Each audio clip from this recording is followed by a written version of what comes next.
Hi, I'm Lindsay Nurl, and I'm going to talk to you a little bit about the difference between two similar books on the market, The Complete Idiot's Guide to Social Media Marketing, and then Social Media Marketing for Dummies. Sound like they're pretty close to the same thing, right? Actually, no. They couldn't be further from each other in all sorts of ways, from the level of the knowledge to the detail to just the entire focus of the book. So we're going to get right into it with Facebook, which I think is something that everybody's pretty interested in these days, and just how both books really look at that topic from a completely different perspective. And then maybe you can decide whether you are more an idiot or dummy. So here are the two books that we're going to be talking about. As you can see right here, this book, which is bent because I've actually used it quite a few times, this is The Idiot's Guide, and it not only has a chapter on Facebook, it has a few chapters on Facebook.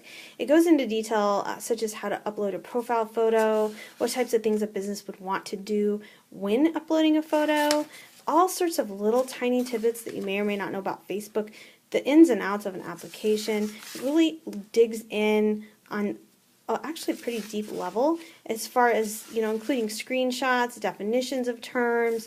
It even gives you a little mini Facebook glossary. It explains what poking is.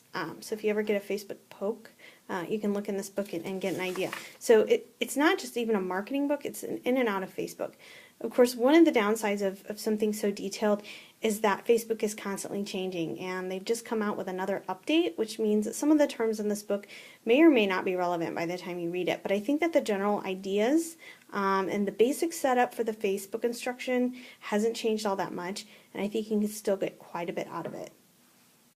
Now, the dummy strategy for Facebook is actually much more of an overview. They do have 3 to 4 pages discussing Facebook, and where the Complete Idiot's Guide would have an entire chapter focused on a topic, there are just these short paragraphs kind of explaining what they are, giving you general suggestions on how you could use them in an overall social media campaign.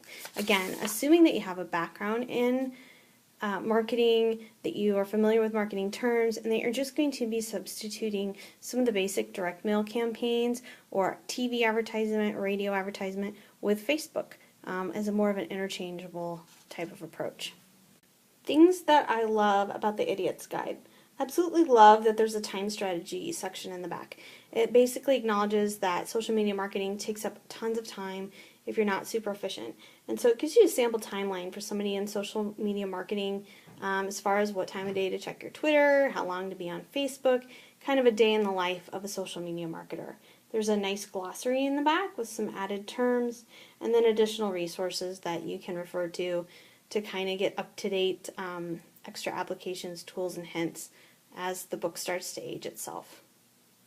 The Social Media Marketing for Dummies, again, has some really nice features that I do like, but they are more of an overview. There is a best practices section in the back with like a 10 top, and it tells you 10 top blogs to follow. It mentions Chris Brogan, for example. So if you're completely new to the world of social media marketing, someone like Chris Brogan might be a breath of fresh air. However, if you've been in the field for a while and you kind of already understand it, you've probably heard of Chris already, and you might want to use this opportunity to learn about some newer blogs. So my quick and fast verdict here is that the Complete Idiot's Guide to Social Media Marketing really is the place you want to start if you haven't dipped that toe in the water or your toe is like not even sure what it's doing there. Totally designed to say, hey, we know you want to market, especially your small business. Here's what you need to do. One of the things that I thought was really interesting about the Social Media Marketing for Dummies book is it says, I've been in the world of PR and marketing for a while, and I understand that getting funding for these types of projects is very difficult. So it gives you little suggestions like, here's what you need to do to get funding for this Twitter project, or here's what I would suggest you bring to your boss to get the go-ahead on social media marketing. It assumes that you have the drive to implement ideas, but you may not have the authority. Whereas the Complete Idiot's Guide says, we know you want to do this and you have already gotten the okay. Here's a step-by-step to get it done. So you decide, are you more of an idiot or a dummy? You can find out about both of these books via our Amazon links below. Thanks.